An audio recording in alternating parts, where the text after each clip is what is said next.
Assalamu alaikum, dear kids. Ramadan has passed, and now the beautiful month of Shawwal has arrived. But did you know? Shawwal is not just about Eid sweets and fun. It also carries a very special message for us. In Ramadan, we learned patience, kindness, and worship. And now Shawwal reminds us, keep those good habits alive, even after Ramadan. Dear children, do you know something amazing? Whoever fasts 6 days of Shawwal after Ramadan, it is as if they fasted the whole year. Subhanallah, what a great reward. So let's make a promise.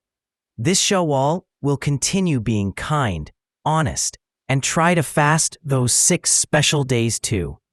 Shawwal says, don't forget Allah, even after Ramadan. Eid Mubarak, and a blessed Shawwal to you all.